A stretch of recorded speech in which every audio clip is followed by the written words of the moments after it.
Les amis, c'est l'heure de votre revue de presse internationale spéciale aujourd'hui, Real-Barça, parce que les dossiers avancent. Le Real joue, vous allez découvrir la feuille de match provisoire dans quelques petites secondes, mais tout d'abord, on commence par le dossier chaud. Nico Williams, regardez Mundo Deportivo de ce dimanche. Attention, on nous annonce que le Bayern Munich serait en train de tenter une dernière chance pour aller choper Nico Williams au Barça, les amis. À gauche, ici, Nico, Athletic Bilbao avec les matchs face au Barça, poignée de main avec Hansi Flick, vous le savez que les deux hommes, géographiquement, sont sur la même zone de vacances, sur les îles espagnoles, ici à droite, le board du Bayern Munich en pleine réflexion, et notamment Max Serbel, le directeur sportif, c'est lui qui est à la manœuvre pour tenter désespérément d'aller choper Nico Williams. Mais le plan est clair. Le plan financier, vous le savez, c'est la clause. 58 millions d'euros pour l'Athletic Bilbao. Le plan tactique également d'Hansi Flick. Regardez, c'est comme ça qu'on va le faire rentrer dans le plan d'Hansi Flick.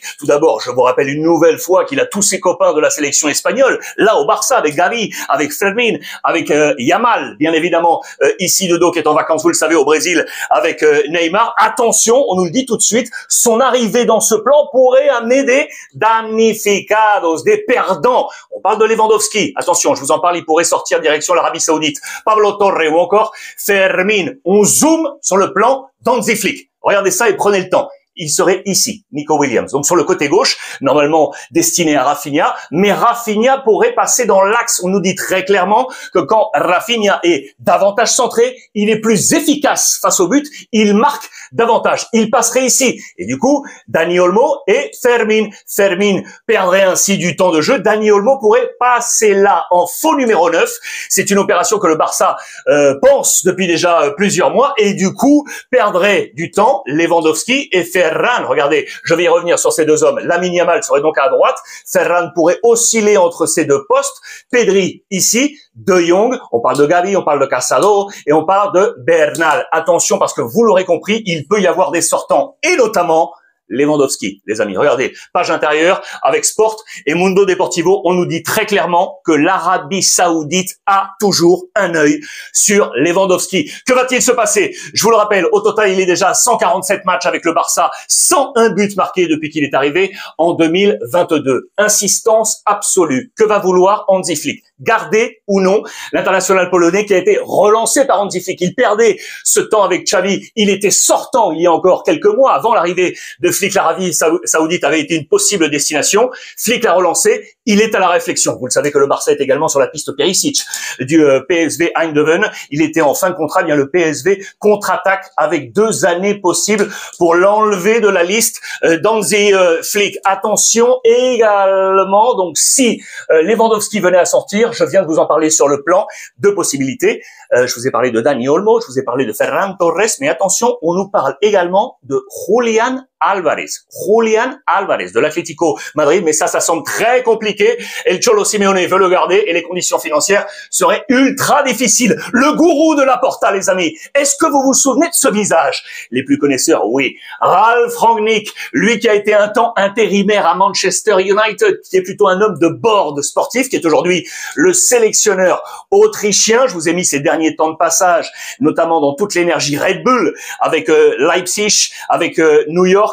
Il était passé du côté du Lokomotiv Moscou en tant que directeur général football et puis l'intérimaire à Manchester United avant d'être donc le manager autrichien. Que nous dit aujourd'hui Ralf Rangnick? On ouvre les pages de Sport. Eh bien, il nous dit tout simplement que c'est lui qui a convaincu Laporta d'aller chercher Hansi Flick. Ça remonte déjà.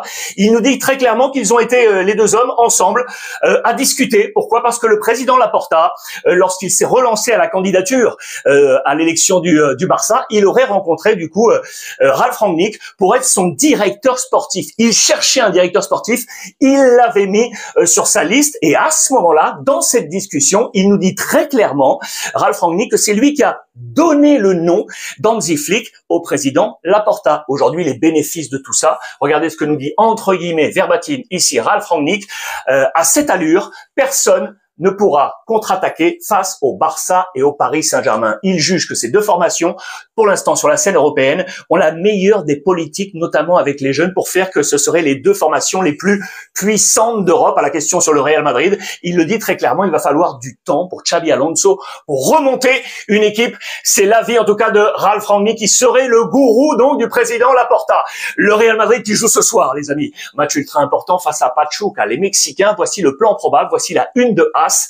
Avec Modric, il faut gagner et marquer, les amis. Le plan probable, je vous rappelle les absents, toujours Kylian Mbappé, qui est toujours touché, grippé. Il devrait revenir pour le troisième match face à Salzbourg. Ferland Mendy, Hendrick, Camavinga, Carvajal, Alaba et Militao. Pas de prise de risque, vous le savez, pour les trois derniers. L'état des terrains font qu'on a peur d'une rechute, éventuellement du côté du staff médical du Real Madrid. On partirait donc avec Courtois, Ferran Garcia, Heusen, Asensio, Trent, Bellingham, Tchouaméni, Valverde, Rodrigo, Gonzalo à la place de Kylian Mbappé et Vinicius. Je porte votre regard sur deux joueurs, le capitaine Valverde et Bellingham. Regardez la position de Bellingham, c'est également une interrogation. Quel sera le poste de l'anglais? Je vous en parle depuis un petit moment. Déjà en Angleterre, on s'en inquiète. Il est international, bien évidemment, on veut un super rendement.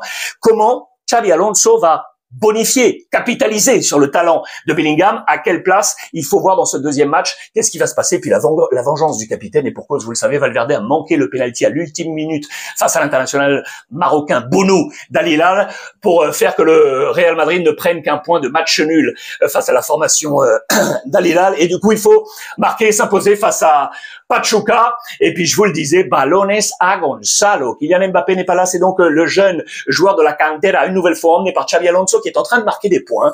25 buts marqués sous les ordres de Raúl avec la Castilla au total. Il en a déjà marqué 2 en 168 minutes avec l'équipe première, et notamment le but face à Al Hilal. J'adore ce garçon. Il devrait rester dans les plans très certainement de Xabi Alonso pour la saison prochaine. Et puis la dernière info, Real Madrid à vous montrer, regardez, c'est le retour du guerrier. Ça y est, Rudiger est de retour. 54 jours après son opération au ménisque après la finale de la Coupe, il est de retour. 50 matchs pour l'intouchable la saison passée, Rudiger, avant son opération. Et on vous le rappelle, depuis qu'il est arrivé au Real Madrid, 151 matchs avec le Real. Permettez-moi une parenthèse pour terminer cette revue de presse.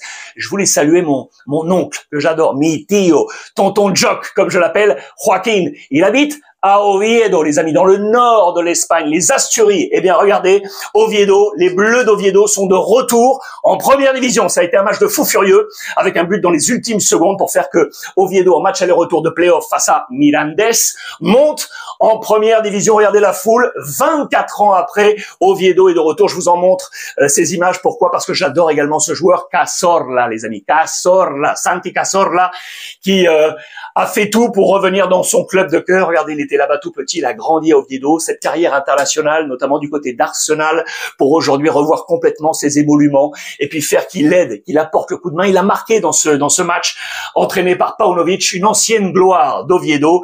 Cazorla, il est là, le max 3 sur 3.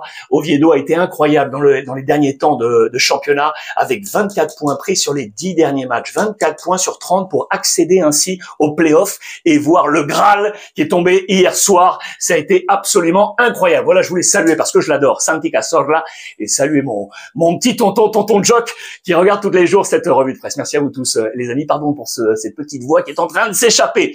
Je vous lis avec beaucoup de gourmandise comme tous les jours. Je vous embrasse. Passez un bon dimanche, et comme je parle de mon oncle, de ma petite maman, c'est son frangin que je salue. Eh bien, profitez des vôtres, les amis. Profitez des vôtres.